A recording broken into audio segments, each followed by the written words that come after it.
Na vrsti je namreč tako imenovani bioznanstveni slam. In kaj to sploh je in kako glasujete? Bioznanstveni slam je pravzaprav tekmovalni dogodek, na katerem znanstveniki, študenti, mladi raziskovalci, kakor želite, predstavijo svoje raziskovanje na razumljiv, poljuden, morda tudi malenkost duhovit, predvsem pa privlačen način. In da je primeren za širšo javnost, ne torej samo za profesorja ali pa sošolce.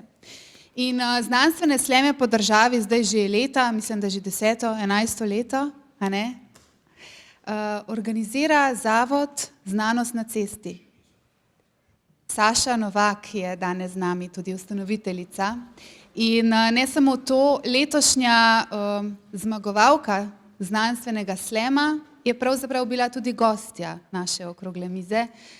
To je Neja Bizjak-Štrus, predsednica Mlade akademije in pa doktorantka, a ne, oddelka za lesarstvo. Tako da en velik aplavz.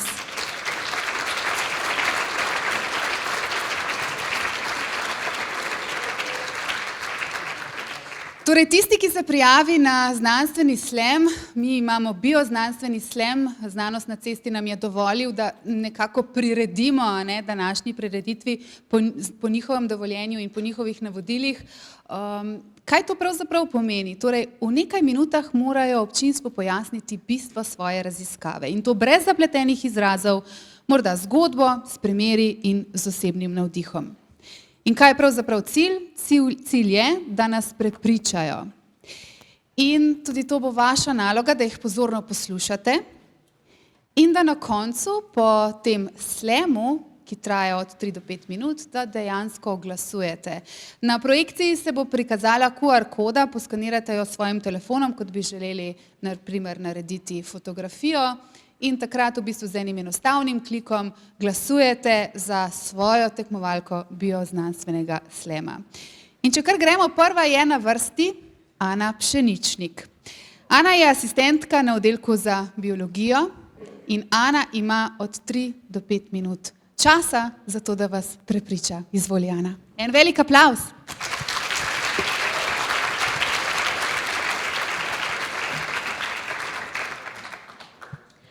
Ko rečem velike zveri, volk, medved, ris, kakšna podoba se vam prikaže pred očmi?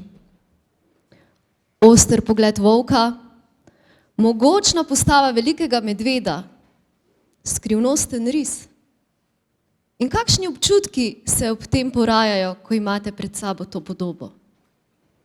Mogoče strah, navdušenje, ponos, da v Sloveniji sploh živijo. Če bi zdaj vsak v dvorani povedal svoje misli in občutke, bi verjetno imeli pester nabor zelo različnih mnenj. Od zelo pozitivnih do negativnih in takšnih, nekje vmes. To ni naključje. Pri ohranjanju in varovanju velikih zveri v Sloveniji vprašanje ni le biološko ali okoljsko, temveč predvsem družbeno. In kaj mislim s tem? Ne gre le za to, koliko hrane ali prostora je v gozdu za te živali, temveč koliko prostora smo jim pripravljeni dati mi, ljudje, v naših glavah in naših srcih, tudi kadar iščemo rešitve za reševanje konfliktov. In veste, kdaj se ta prostor začne oblikovati? Že zelo hitro, v otroštvu. Kdo od vas je poslušal zgodbice o groznem volku, ki je rdeči kapici pojedel babico? Ali o 3 prašičkih, ki so se tresli pred njim? Naša stališča se pričnejo izgrajevati že zelo kmalu in vplivajo na to, kakšne odločitve bomo sprejemali kot odrasli. Velik vpliv ima domače okolje, družba ter tudi izobraževanje. Torej, naš odnos krojijo zgodbe, ki jih slišimo, ter izkušnje, ki jih pridobimo. Zato me v moji doktorski nalogi zanima nekaj precej enostavnega, a hkrati temeljnega. Kako otroci dojemajo velike zveri? Ali tisti, ki živijo na območju, kjer so velike zveri stalno prisotne, Drugače dojemajo te živali kot tisti, ki jih poznajo le iz pravljic. Do zdaj sem v svoji raziskavi ugotovila nekaj zelo zanimivega. Učenci se manj bojijo velikih zveri, ukolikor so imeli srečo jih v živo videti v naravi. Torej, stik prinaša razumevanje, razumevanje pa zmanjšuje strah. Opazila sem tudi, da imajo mlajši otroci zelo visoko zanimanje za učenje o velikih zverih. Kasneje, v višjih razredih pa to kar upade. Hkrati pa velja več znanja, pomeni tudi večjo podporo ohranjanju velikim zverem. Pa poglejmo številke. V Sloveniji živi okoli 50 risov, 130 volkov, 950 medvedov ter približno 2 milijona in 130 tisoč ljudi.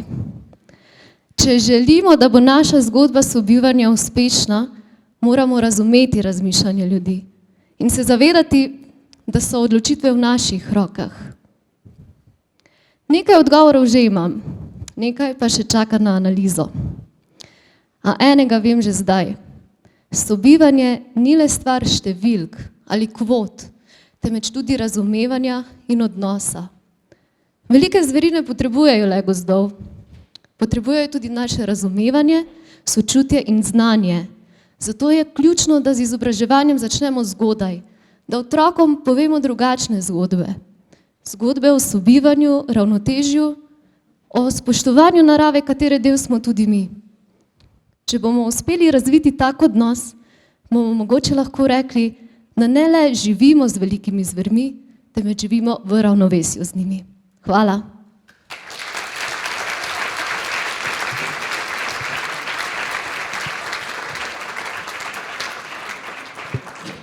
To je bila Ana Pšeničnih, naslednja je Katja Knez. Katja je mlada raziskovalka na naši fakulteti na oddelku za zootehniko. Zapomnite si Ano, zdaj pa pozorno prisluhnite Katji. Izvoli, Katja. Hvala. Prestavimo se v leto 2026, na sončen pomladni dan. Stojite na robu vasi in pred vami se razprostirajo pestri travniki. Na visoki jablani že poje sinica in kliče pomlad. Drevesa zelenijo, sonce že malo pripeka in vi greste na sprehod.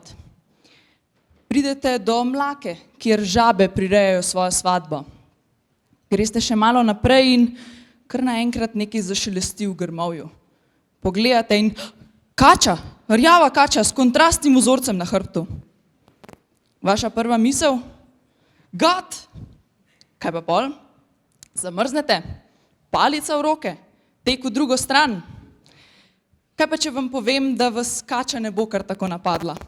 Da gre za prav nič nevarno smokuljo, predstavnico družine gožev, ki je prisotna po vsej Sloveniji in jo pogosto najdemo v bližini človeških bivališč. V eni od raziskav za moj doktorat smo ugotovili, da je kar 71% kmetov smokuljo zamenjalo za gada. Od tod verjetno tudi negativen odnos, strah in odpor. Po drugi strani so slepca prepoznali skoraj vsi, smatrali pa so, da je nevtralen, da ni nevaren. Če bi torej smokuljo prepoznali, bi bil odnos drugačen? Zakaj pa nas zanima ta odnos? Ker odnos vpliva na naša dejanja v krajini. Kmetje so v veliki meri tisti, ki oblikujejo krajino. Oni se odločajo, ali bodo pustili mejice, grmovje, visokodebeljna drevesa, mlake, vse tiste drobne oaze, ki dajo življenje divjim živalim. Ugotovili smo, da tisti kmetje, ki so imeli pozitiven odnos do plazilcev in dvoživk, ohranjajo te elemente iz notranje motivacije. Ne zaradi subvencij, ne zaradi pravil, ne zaradi mnenja sosedov, ampak ker jim je to pač všeč. Ker so že tako od nekdaj kmetovali, ker so tako kmetovali njihovi starši in stari starši. Zato si zapomnimo, ko razumemo, ne uničujemo. Ko prepoznamo smokuljo, razumemo, da je ona del narave ravno tako kot mi vsi. Če odstranjujemo mejice in mlake in druge krajinske značilnosti, ne odstranjujemo le narave, ampak izgubljamo tudi del sebe. Naslednjič, ko boste šli na sprehod in zaslišali šelestenje v grmovju, ne se ustrašiti. Ustavite se, poglejte. Mogoče boste zagledali smokuljo in v tistem trenutku del narave, ki vam zaupa, da jo boste pustili živeti. Hvala.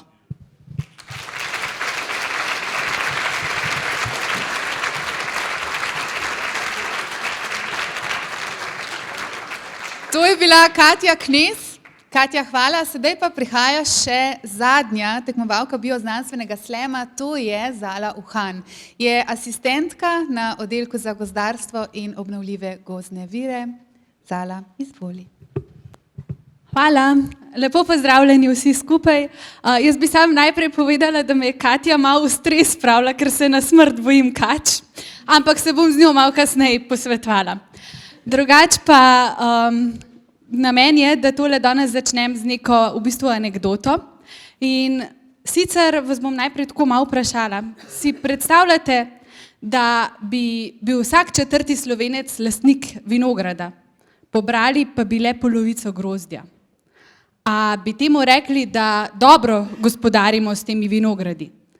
Verjetno ne. Nažalost se v gozdarstvu soočamo s precej podobno situacijo. Nekateri izmed vas, upam, da že veste, da Slovenijo pokriva 60% gozdov. Od tega pa jih je večinoma v lasti zasebnih lastnikov gozdov. Kar 500 000 je teh lastnikov gozdov, skoraj.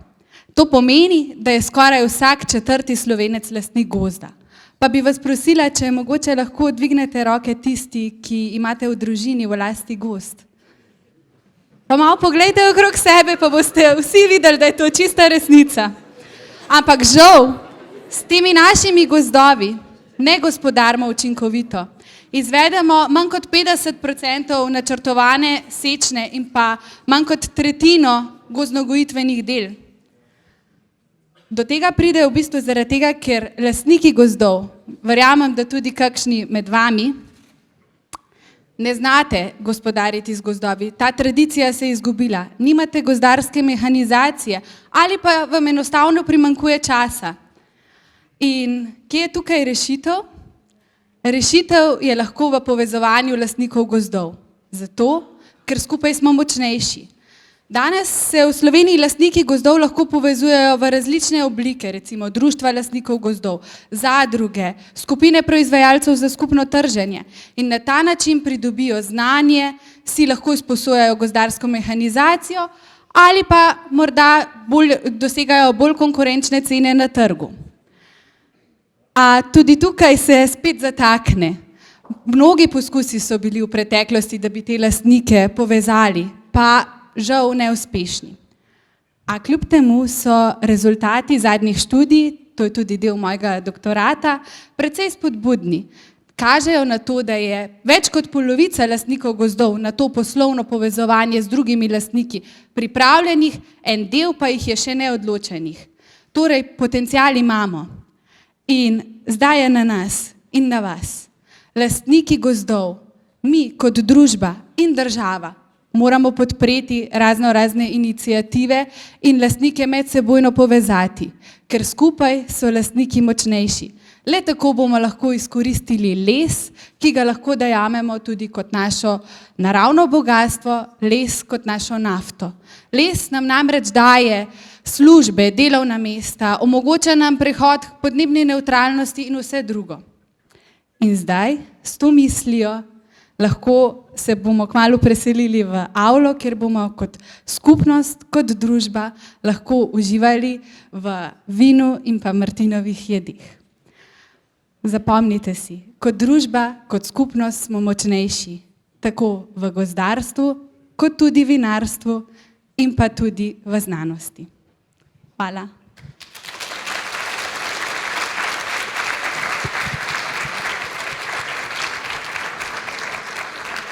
Najlepša hvala še Zali in lepo prosim en ogromen bučen aplavz za vse tri. A vi veste, koliko poguma je bilo treba za to?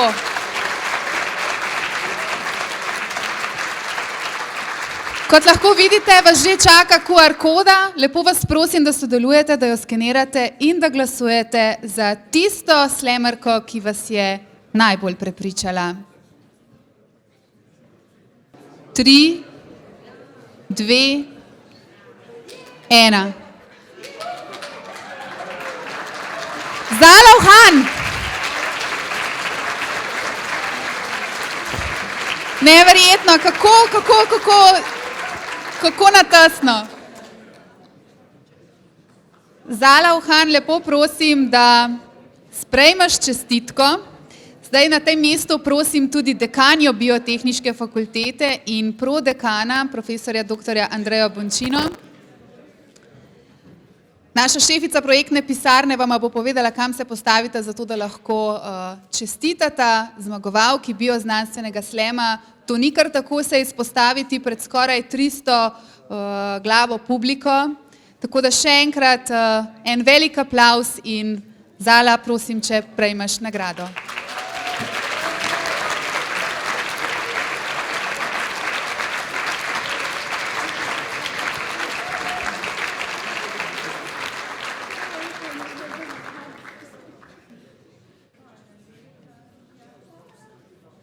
Zelo natesno je bilo, ne vem, katera je bila takoj za Zalo, ampak vseeno, to ni važno, ker važno je sodelovati v resnici, ne pa zmagati. Zato kar vabim Ano Pšeničnik, en velik aplavz.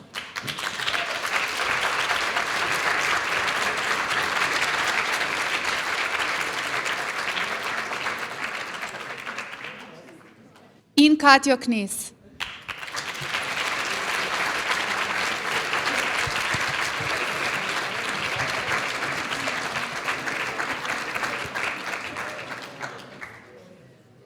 Najlepša hvala vsem. Tukaj moram omeniti, ker je bilo na okrogli mizi rečeno retorika in javno nastopanje. Vsa 3 dekleta, ki se bodo zdaj fotografirala skupaj z prodekanom in dekanjo, vsa 3 dekleta so bila na delavnici Mikrofon v roke. Izvajamo to delavnico od letošnjega leta za vse študente, predvsem 1., 2. in 3. stopnje. Izvajamo pa jo od avgusta naprej tudi za akademike in zaposlene, imenuje se komunikacijski PhD.